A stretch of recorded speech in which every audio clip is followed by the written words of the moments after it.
Salam sejahtera diucapkan kepada pensyarah kursus HJA 101 Dr. Wan Muhammad Muhyiddin Wan Ibrahim serta kepada rakan-rakan sekalian. Pada hari ini, kumpulan kami akan membentangkan sebuah tajuk yang agak menarik untuk kita kaji bersama, iaitu terangkan fungsi kitaran hidrologi dan terangkan bagaimana manusia dapat mempengaruhi setiap bahagian kitaran tersebut. Sebelum itu, molek kiranya saya memperkenalkan 10 orang ahli kumpulan kami. Saya, Bugin Anak Bunyau, diikuti oleh Saudari Krisalin Bulan, Saudari Anung Fatira, Saudari Asmidar, Saudari Asma Amani, Saudari Atika Nazira, Saudari Choi Yiling, Saudara Cheng Sholiang, Saudari Ciwan Nurul Masyitah, dan akhir sekali adalah Saudari Asnizal. Geologi adalah antara cabang di dalam sains bumi atau turut dikenali sebagai geosains. Bidang ini mengkaji isu berkaitan dengan struktur, morfologi, dinamika dan evolusi bumi. Untuk pengetahuan semua, istilah hidrologi didefinisikan sebagai salah satu sains yang bukan sifat, agihan dan edaran air di bumi maupun atmosfera. Secara umumnya, kitaran hidrologi adalah istilah yang digunakan untuk menunjukkan gerakan berkitar atau peringkat yang dilalui secara berulang oleh air. Peringkat melalui secara berulang oleh air tidak diketahui titik permulaan dan pengakhiran kitaran tersebut. Walau bagaimanapun, untuk memudahkan sesebuah kajian, kitaran hidrologi bermula dari lautan, tersejat ke udara, menjadi kerepasan, kemudian dialihkan ke daratan, masuk semula ke lautan dan kitaran ini akan berulang kembali. Untuk pengetahuan, proses kitaran hidrologi terdiri daripada proses sejatan perpeluhan dan sejat peluhan, pemeluapan, kerepasan, larian air permukaan dan susupan serta larian air bawah tanah. Oleh yang demikian, kitaran hidrologi ini dipengaruhi oleh manusia secara langsung maupun secara tidak langsung. Dengan itu, untuk mengetahui hal ini dengan lebih lanjut, saya serahkan sesi pembentangan ini kepada pembentang yang seterusnya. Silakan. Seterusnya ialah tinjauan literatur. Berdasarkan sorotan kajian oleh Nordin Saki pada tahun 2016, kitaran hidrologi boleh menyebabkan kemarau hidrologi. Kemarau hidrologi ini menyebabkan pemboleh ubah air berkurangan, seperti yang berlaku di Selangor apabila rakyat mereka yang berada di Selangor mengalami masalah sumber air. Seterusnya, berdasarkan sorotan kajian yang telah dilakukan oleh Siti Fazilatul Husni Muhammad Sani pada tahun 2011, hujan merupakan salah satu kerepasan berbentuk cecair yang turun ke permukaan bumi untuk melengkapkan kitaran hidrologi. Namun begitu, perubahan persekitaran seperti pemanasan global telah memberi perubahan kepada pola taburan hujan. Akhir sekali, menurut sorotan kajian yang telah dijalankan oleh Nur Rahaizah Jamil pada tahun 2010, menurut beliau bahawa kanopi hutan sekunder mempengaruhi kepada kadar pitasan bagi kitaran hidrologi. Kajian telah dilakukan di kawasan Tasik Cini Pahang.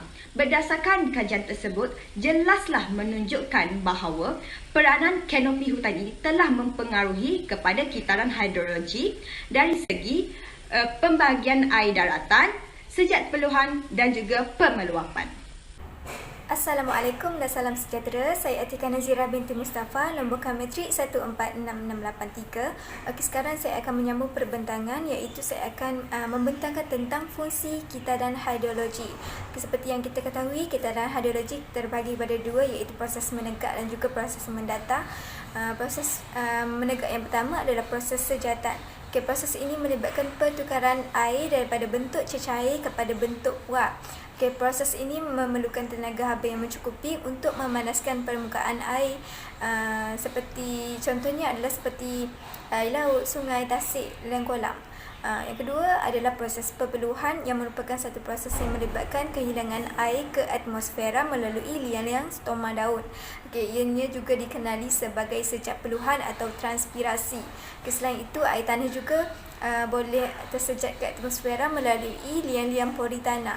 Seterusnya adalah proses pemeluapan, adalah satu proses pertukaran wap air kepada bintik air ataupun hablu ais. Proses pemeluapan ini berlaku disebabkan oleh penurunan suhu dalam jisim udara, iaitu apabila suhu semakin meningkat di atmosfera. Manakala proses yang keempat pula adalah proses kerepasan, yang ditarifkan sebagai lembapan yang terpeluap dan jatuh semula ke permukaan bumi sebagai bentuk cecair ataupun perpecah. Sebagai contohnya adalah seperti hujan dan juga salji. Selanjutnya adalah proses pintasan ataupun dipanggil sebagai cegatan silara yang merujuk kepada halangan daripada bahagian kanopi dan halangan lain seperti daun, ranting dan dahan yang menyebabkan titisan hujan tidak menimpa bumi 100%. Dan akhir sekali adalah proses resapan yang merujuk kepada satu proses yang melibatkan pergerakan air hujan yang melalui liang-liang pori tanah atau menerusi ruang-ruang udara yang terdapat di dalam tanah. Kadang susupan juga bergantung kepada saiz, bentuk dan juga peratus liang pori yang terdapat pada jenis tanah. Itu sahaja daripada saya. Sekian, terima kasih. Seterusnya ialah proses mendatar. Yang pertama ialah larian air permukaan. Larian air permukaan ialah baki air hujan hasil daripada sejatan, susupan, pintasan dan penggunaan oleh tumbuh-tumbuhan. Lebihan air permukaan ini akan menyebabkan berlakunya kejadian banjir. Seterusnya ialah alir lintah atmosfera. Alir lintah atmosfera merujuk kepada tiupan angin yang menolak awan dari kawasan yang mempunyai tekanan yang tinggi ke kawasan yang mempunyai tekanan yang rendah, dan hal ini dikenali sebagai daya cerun. Pengaruh alir lintah atmosfera ini menyebabkan taburan hujan berlaku di merata tempat. Seterusnya ialah aliran air bawah tanah.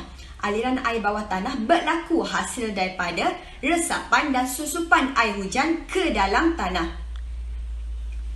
Tanah yang mempunyai rongga yang besar akan menggalakkan kadar resapan dan susupan air hujan ke dalam tanah, dan hal ini akan meningkatkan kadar aliran air bawah tanah. Saya Anfatra binti Mazlan, pemegang nombor matrik 152223. Saya pula akan membentangkan tentang bagaimana manusia mempengaruhi air. Manusia mampu mempengaruhi air dengan melakukan aktiviti. Aktiviti pertama yang akan saya bentangkan adalah aktiviti penghijauan semula alam sekitar. Apa itu penghijauan semula alam sekitar? Penghijauan semula alam sekitar adalah aktiviti tanam semula tumbuh-tumbuhan hijau. Melalui aktiviti ini, ia mampu meningkatkan kadar kelembapan di sesuatu kawasan kerana ia menghasilkan embun yang berlaku dari proses sejat peluhan. Wap-wap air ini akan mempengaruhi proses pemeluapan, iaitu yang menyebabkan wap air bertukar menjadi cecair.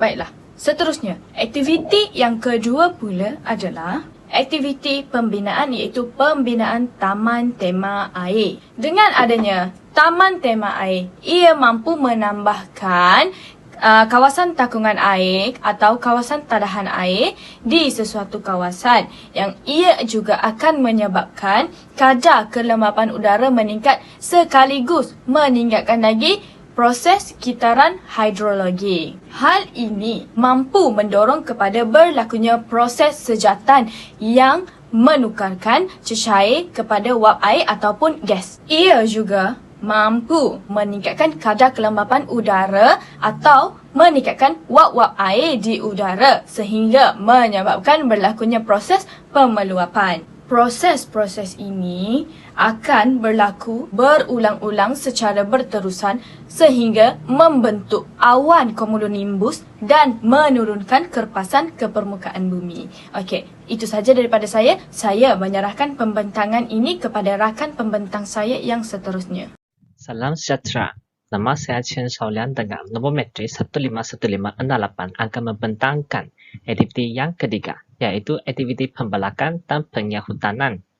Pemusnahan hutan secara besar-besaran akan menyebabkan kitaran hidrologi terganggu kerana proses sejatan peluhan tumbuhan akan menjadi berkurang, dan ini telah mempengaruhi kelembapan udara sekitar.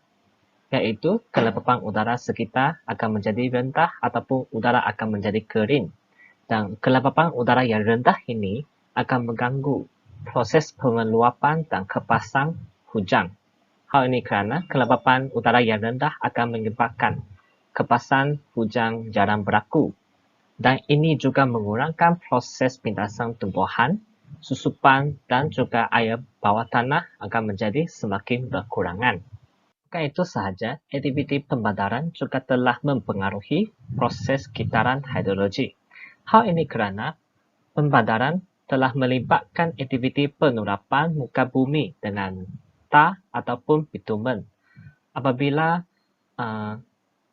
penurapan muka bumi berlaku, ini akan menyebabkan liang-liang pori tanah ditutup oleh benda tersebut dan ini akan menjejaskan proses susupan air hujan ke dalam tanah dan akan menyebabkan air bawah tanah menjadi semakin berkurangan. Hujan yang turun ini akan mengalir di permukaan bumi sebagai larian air permukaan. Dan lebihan air permukaan ini akan menyebabkan imbangan air positif sehinggalah berlakunya banjir di kawasan bandar. Sekian itu sahaja daripada saya. Terima kasih.